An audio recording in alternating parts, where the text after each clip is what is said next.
Hello everyone, welcome back to my new blog. कैसे आप सभी? उम्मीद कर रही हूँ आप सभी बहुत अच्छे होंगे। तो ये आप जो वीडियो देख रहे हैं ना, ये 3 से 4 दिन पुरानी वीडियो है। मेरे फ़ोन में रिकॉर्ड करके रखी हुई थी, तो आज फिर मैंने सोचा एडिट करके मैं आपके साथ इसको शेयर कर देती हूँ। ये बाय द वे उस दिन की वीडियो है जिस दिन मैंने आपके साथ लड्डू वाली रेसिपी शेयर की थी ना।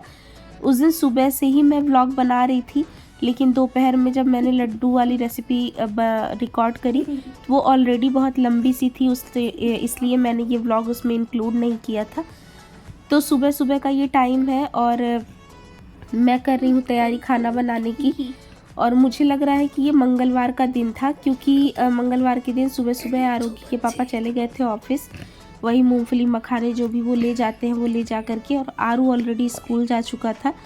तो सुबह उसके लिए आलू की भुजिया मैंने उसको बना करके लंच बॉक्स में दी थी। जल्दी जल्दी में वही बना लिया था और फिर दोपहर में मैं खाने की तैयारी कर रही हूँ। तो यहाँ पे ये सब्जियाँ मैंने अभी कट की हैं, आपने देखा। कढ़ाई चढ़ा दी है और तेल डाला है उसमें। बाकी प्याज का तड़का जो है वो मैं कट कर रही हूँ।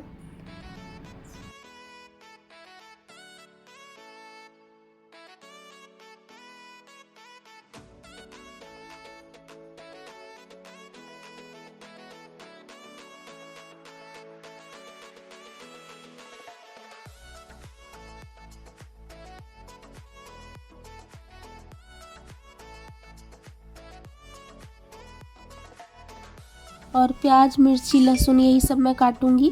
और यहाँ पे तेल तब तक गर्म हो चुका था, तो उसमें मैंने सबसे पहले तो जीरा डाल दिया था और यहाँ पे ये प्याज डाल रही हूँ। बाकी अभी मिर्ची वगैरह मैं इसमें ऐड करूँगी। और इस दिन मुझे जहाँ तक याद है शायद मैंने बीन्स की सब्ज़ी बनाई थी। थोड़ी सी जब वीडियो पुरानी हो जाती है ना तो याद नहीं रहता है। और क्योंकि आरोगी के पापा का तो व्रत ही था, वो चले गए थे और आरू भी स्कूल चला गया था। लेकिन फिर मैंने दोपहर के खाने के लिए कुछ बनाया नहीं था। आटा वगैरह तो गूँथ लिया था, लेकिन आगे कुछ नहीं बनाया था। तो ये देखिए, मैं कह रही थी ना, जैसे जैसे मैं देख रही हूँ तो मुझे थोड़ा सा याद आ रहा है। तो ये बीन्स ना कटे हुए एक रात पहले से ही रखे थे। कभी कभी ऐसे दिमाग से निकल जाता है ना कि अगले दिन आरोगी के पापा का फास्ट है, तो कुछ ऐसी सब्जियां जो कटने में थोड़ा सा ज़्यादा टाइम लगता है, जैसे बीन्स हो गई, कद्दू हो गया या भिंडी। तो ये सारी चीज़ें अगर आप सुबह काटने में लगो तो काफ़ी टाइम टेकिंग ये हो जाता है। तो ये चीज़ें मैं रात में ही कट करके रख लेती हूँ। तो कटी हुई पड़ी थी, तो अब जल्दी की वजह से हरी सब्जियों को काट करके रख भले ही देते हैं, लेकिन वही है कि कटी हुई सब्जियों के जो न्यूट्रिएंट्स वैल्यू होते हैं ना, वो थोड़ा सा कम तो हो ही जाता है। ताज़ा चीज़ें थोड़ा ज़्यादा फ़ायदेमंद होती हैं। तो मैंने सोचा चलो इसको मैं बना लेती हूँ। और मेरे ना सर्दी ज़ुकाम बहुत ज़्यादा तेज़ हो गया है काफ़ी दिन से। अभी भी आपको आवाज़ से लग रहा होगा, तो लगभग 10 दिन से ऊपर हो गए, ये ठीक ही नहीं हो रहा। और मेरे साथ यही होता है, मुझे जल्दी ना होता नहीं ज़ुकाम वुकाम, मुझे साल 2 साल में एक आधी बार ही होता है। लेकिन जब होता है तो मैं फिर 15-20 दिन महीने भर परेशान ही रहती हूँ। तो इस दिन भी ठीक नहीं था और सर में दर्द होता है। जिस दिन सर धुल लेती हूँ उस दिन और भी ज़्यादा। तो मैं आजकल यही हो रहा है कि सर धो के मैं तुरंत के तुरंत ही तेल भी फिर लगाती हूँ, तब जाके थोड़ी सी राहत होती है।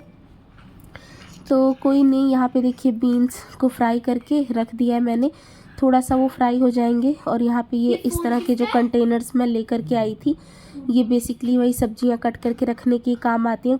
काफ़ी अच्छे हैं। हरी पत्तेदार चीज़ें भी फॉयल टिशू वगैरह में लपेट के अगर आप इसमें रखो तो काफ़ी दिन तक फ्रेश रहती हैं। और वहाँ पे कुछ धुले हुए बर्तन रखे थे, जिन्हें मैंने अपनी अपनी जगह पे अरेंज कर दिया है, क्योंकि किचन जितनी खाली रहती है उतना ही ज़्यादा सही लगता है। और यहाँ पे बीन्स को थोड़ी देर भुनने के बाद ये जो कटे हुए आलू थे इनको मैंने डाल दिया है। अब इनको भी मैं थोड़ी देर भूनूंगी। अच्छा, कई बार जब स्पेशल तरह से करके सब्ज़ी कोई सी बनाते हैं तो आलू वगैरह को अलग से फ्राई करके निकाल लेते हैं, बीन्स को अलग से करके निकाल लेते हैं। लेकिन रोज़ जब डेली में आप कोई चीज़ बना रहे हो तो उसको इतना ज़्यादा फैंसी करके तो बनाया नहीं जाता। और आजकल वही है कि मैं बहुत ज़्यादा देर किचन में वैसे भी नहीं खड़ी रहना चाहती। जल्दी से जल्दी, जितना जल्दी मेरा काम हो जाए, मेरा आइडिया वही होता है। तो यहाँ पे देखिए सब्जी में वही रूटीन के जो भी मैं मसाले डालती हूँ, हल्दी मिर्ची धनिया का पाउडर सब्जी मसाला, यही सब डाल करके और थोड़ी देर मैंने उसको भुनने के लिए रख लिया है। और यहाँ पे पैरों में थोड़ा थोड़ा सा दर्द हो रहा था, तो मुझे लगा मैं रोटी नहीं बनाती, रोटी बनाने में बहुत ज़्यादा टाइम लग जाता है। तो मैंने यहाँ पे फटाफट से पूरियाँ भी तलने के लिए रख दी हैं। मैंने कहा पूरी कर लूँगी तो जल्दी हो जाएगा। बाकी और चावल वगैरह कुछ भी नहीं मैं बना रही हूँ, तो यही हमारे दोपहर का खाना भी हो जाएगा। और इस तरह से ना थोड़ी सी लटपटी सी सूखी सी सब्ज़ी के साथ पूरी पराठे ज़्यादा अच्छे लगते हैं। हालांकि नुकसान करता है गर्मी में, तो वही है कि एसिडिटी वगैरह की प्रॉब्लम हो जाती है, लेकिन जो है कभी कभार अच्छी लगती है। तो यहाँ पे मैं एक साथ 8 से 10 पूरियाँ बना के रख लेती हूँ और उसके बाद इकट्ठा ही उनको फ्राई कर लेती हूँ। वैसे तो जब कोई बड़ा ओकेज़न होता है, जब ज़्यादा बल्क में बनाना होता है, तो आरोगी के पापा तलवा लेते हैं मेरे साथ। अगर वो घर पे रहते हैं तो पूरियों में 2 जन लगता है तो जल्दी हो भी जाता है। लेकिन अगर आप इसको एक एक करके बेलते रहेंगे, छानते रहेंगे ना, तो एक तो तेल भी बहुत ज़्यादा जलता है, और तेल जितना ज़्यादा जलता है ना उतनी ही गंदी सी स्मेल भी आने लग जाती है। तो मैं हमेशा यही करती हूँ कि जब भी मुझे अकेले बनाना होता है और थोड़ा ही बनाना होता है, तो मैं 8-10 एक बार में बना के रख लेती हूँ। उसके बाद लग के फिर एक बार में ही तल लेती हूँ, तो 2 से 3 बैचेज़ में पूरियाँ बन जाती हैं जितनी भी बनानी होती हैं।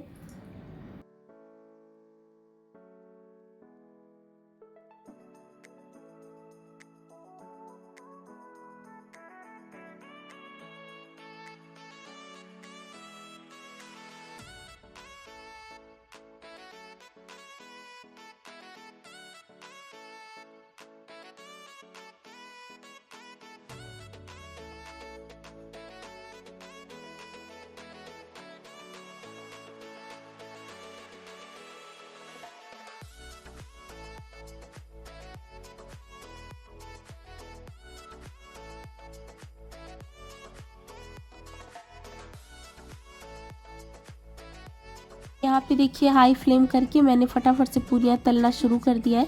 अच्छा, पूरियाँ तलने के लिए ना, जैसे बहुत सारे लोग बार बार इसको पलटते हैं, तो जितनी ज़्यादा बार आप इसको पलटेंगे ना, ये इतना ही ज़्यादा तेल अपने अंदर एब्जॉर्ब करते हैं। तो इसको ना एक बार आप जैसे डालो और एक तरफ से जब ये हो जाए, अच्छी फूल जाए, तो पलट के फिर आप दूसरी तरफ से पका के और उसके बाद इसको निकाल लो। तो ये ना आप नोटिस करिएगा, फिर आपकी पूरियों में बहुत ज़्यादा तेल नहीं भरता। कभी कभी ऐसा होता है कि नहीं, जैसे बहुत ज़्यादा करारी करारी चाहिए होती है, तो दोबारा से पलट करके आप पहली वाली परत को भले से सेक सकते हैं। लेकिन अगर आप जितनी कम बार में ही पलट के पूरियाँ बना लेंगे ना, उतना ज़्यादा तेल वो कम एब्जॉर्ब करेंगे, क्योंकि एक बार जब स्किन इसकी पक जाती है थोड़ा सा ना, तो फिर ये तेल अपने अंदर एब्जॉर्ब करने लग जाते हैं। और यहाँ पे देखिए, आटा जब भी किसी भी चीज़ का अच्छे सा लगा होता है ना, तो पूरी, पराठे, रोटी सब कुछ ही बिल्कुल फूले फूले और अच्छे से बनते हैं। तो यहाँ पे मैंने भी बना ली थी, 2 बैचेज़ में मेरी सारी ये पूरियाँ बन के हो गई थी तैयार।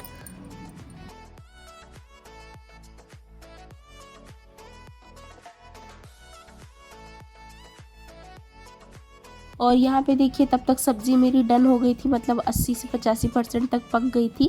और मैं इसमें ना टमाटर छोटे छोटे से कट करके नहीं डाल रही हूँ, आप चाहो तो डाल भी सकते हो। मैंने सिर्फ एक टमाटर में 2 टुकड़े कर करके 2 टमाटर को इस तरह ऊपर रख दिया है और उसके बाद उसको ढक दिया है। इस तरह से करने से ना टमाटर बहुत अच्छी तरह से पक जाते हैं और स्किन भी उसकी सेपरेट हो जाती है। आप उसके बाद अगर चाहो तो उसकी स्किन को ऊपर से ही निकाल सकते हो। खैर, मैंने तो बस आपको दिखाने के लिए एक आधी निकाला था, बाकी मैंने इसी में मैश कर दिया। और ये टमाटर इस तरह से जब आप डालते हैं ना, तो इसका कुछ भी वेस्ट नहीं होता, मतलब इसका कोई भी पल्प, इसका जूस, सब कुछ सब्जी में ही लगता है। और यहीं पे इस स्टेज पे आप इसको मैश कर सकते हैं और उसके बाद फिर पूरी सब्ज़ी में मिला दीजिए। तो एक एक छोटी छोटी सी ट्रिक्स होती है ना, जो कुकिंग करते करते समझ में आती है। कभी आप कोई चीज़ किसी तरीके से यूज़ करते हैं, नेक्स्ट डे आप कोई चीज़ किसी और तरीके से यूज़ करते हैं, टेस्ट में फ़र्क आता है, तो आपको मतलब खुद से समझ में आ जाता है। आप खुद से समझते हैं कि इस तरह से बनाया तो ये चीज़ कैसी बनी है। और आर्ट की तरह ही कुकिंग काम करती है, जितनी ज़्यादा आप इस पे वर्क करते हैं, जितना ज़्यादा करते हैं, उतना ज़्यादा फ़ाइन होती जाती हैं। तो कुछ इसी तरह से मैंने भी ये नोटिस किया। कभी ऐसे रहा होगा कि मैंने कट नहीं किया था, ऐसे डाल दिया, मुझे लगा ये ज़्यादा टेस्टी लगते हैं, तो अब तो कई बार मैं इस तरह से ही डालती हूँ।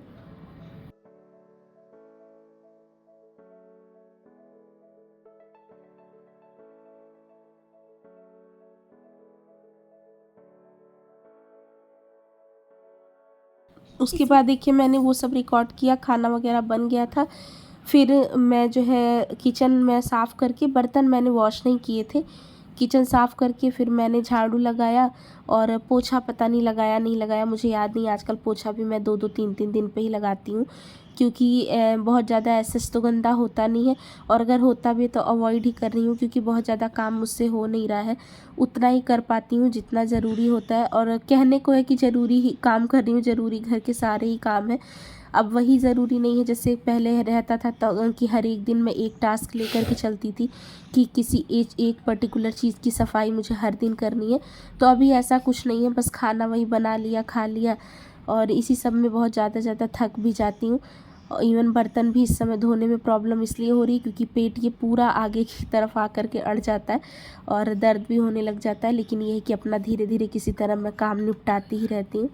तो यहाँ पे देखिए खाना वगैरह बन गया था, किचन सब क्लीन थी।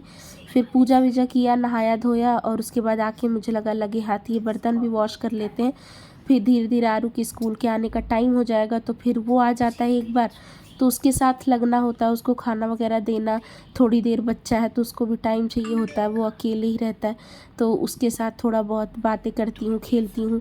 फिर उसके ट्यूशन का जो काम रहता है वो करवाना होता है, 3 साढ़े 3 बजे उसको ट्यूशन जाने का टाइम हो जाता है।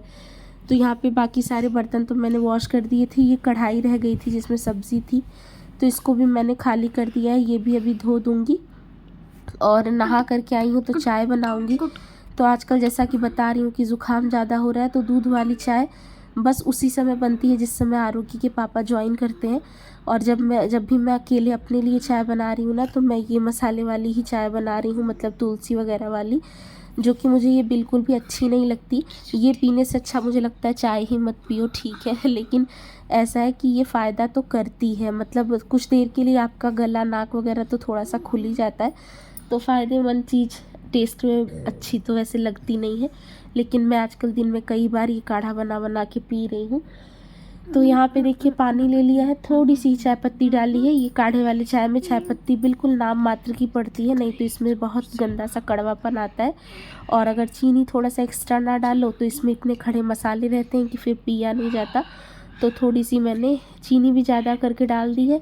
और ये है मेरे पास कुछ खड़े मसाले रखे थे, जिसमें से मैं जो जो चीज़ें काढ़े में पड़ती हैं, जैसे इलायची हो गई, लौंग, काली मिर्च, ये सारी चीज़ें ले रही हूँ। और अदरक वगैरह भी डालूँगी, थोड़ी सी तुलसी भी डालूँगी। और इसमें पानी आप इतना ले लीजिए कि आप इसको पका करके आधा हो जाए, मतलब गरम मसाले का जितना भी टेस्ट, फ्लेवर और जो भी उनका मतलब है कलर वगैरह, वो सब इस चाय में आ जाए, तो उतनी देर आपको पकाना होता है। तो मैंने भी एक्स्ट्रा करके पानी लिया है, पका के मैं इसको थोड़ा सा कम सा कर लूँगी। यहाँ पे ये सारी चीज़ें मैंने कूट दी हैं और अब इस पे ऐड कर रही हूँ।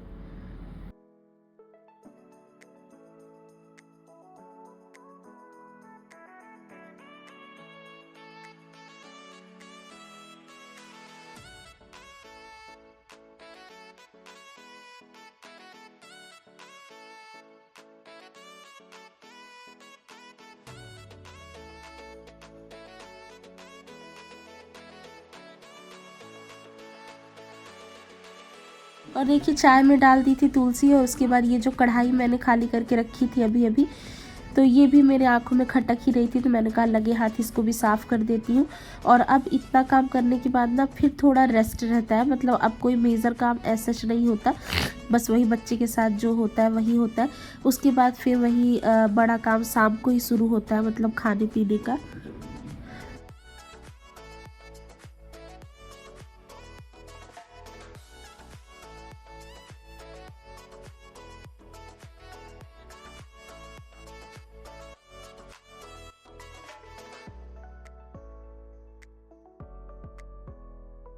तो देखा आपने चाय मैंने कितनी ज़्यादा रखी थी, और पका करके मैंने इसको आधे कप के करीब कर लिया है।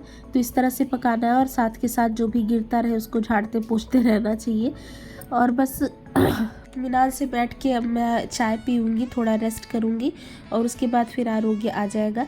और उसके बाद ये देखिए ये शाम की क्लिप है। फिर मैंने बताया ना बीच में बहुत सारा टाइम था, और आरू भी आ गया था, और इस दिन आरोग्य के मैम ने बताया था शायद छुट्टी है, या आरू स्कूल नहीं गया था, मतलब ट्यूशन नहीं गया था, मुझे नहीं पता। तो टाइम बहुत ज़्यादा था और मुझे नींद भी नहीं लग रही थी, तो उस दिन ही मैंने वो ड्राई फ्रूट वाले लड्डू बनाए थे, आपने देखा रेसिपी। और उसके बाद शाम हो गई तो आरू ने आकर के खाना वगैरह तो खा लिया था। शाम के बाद ये मैगी बनाने की ज़िद कर रहा था, तो उसके लिए फिर मैंने चढ़ा दी है मैगी। लगभग ये 5 साढ़े 5 बजे का टाइम होगा, मैंने अभी आपको दिखाया है टाइम। और यहाँ पे आरू खेल रहा है। बिस्तर जो है बार बार ठीक करती हूँ, बार बार ये कुछ ना कुछ इसमें करता ही रह जाता है। और यहाँ देखिए कुछ सामान आकर के रखा हुआ है जिसको मुझे लगाना है, मतलब दाल और ये सारी चीज़ें। कुछ कपड़े रखे हैं, उनको भी फोल्ड करके रखना है। तो धीरे धीरे अभी शाम में यही सारे छोटे छोटे से काम होते हैं। लेकिन फ़िलहाल तो इसके लिए मैगी बना रही हूँ, और थोड़ी देर में आरोगी के पापा आ जाएंगे तो फिर चाय वगैरह बनाऊँगी हम सबके लिए। तो यहाँ पे उसकी मैगी हो जा रही है। तो अक्सर ही शाम को जैसे जब उसको छोटी मोटी भूख लगती है तो अब वो खा लेता है। पहले ये बिल्कुल नहीं खाता था, इसकी आदत मैं डला रही थी कि कभी इमरजेंसी में अगर मैं दे दूँ तो खा ले, लेकिन अब जब से खाने लगा है तब से फिर अक्सर ही ज़िद करता है। तो यही है ना कि बच्चे जब तक चीज़ें नहीं करते तो नहीं करते, और करने लगते हैं तो फिर पीछे पड़ जाते हैं। तो खैर कोई नहीं, धीरे धीरे इसकी भी आदत छुड़वाऊँगी जैसे पकड़ाई थी। और यहाँ पे नीचे मैं कह रही हूँ कि बैठ के खा लो, तो ये नीचे नहीं बैठ रहा है, तो ऊपर ही मैंने दे दिया है। अभी मैं इसको कुछ ला करके रख दूँगी बिस्तर पे। वैसे बिस्तर पे खाना देना नहीं चाहिए। और यहाँ पे मैं चला रही हूँ फ़ैन, और यहीं पे अपने इस वाले वीडियो को भी एंड करती हूँ। उम्मीद करती हूँ कि वीडियो आपको पसंद आई होगी। पसंद आई हो तो लाइक ज़रूर करिएगा, और अगर आप चैनल पे नए हैं तो सब्सक्राइब ज़रूर करिएगा। मैं आपसे मिलूँगी नेक्स्ट व्लॉग में। बाय।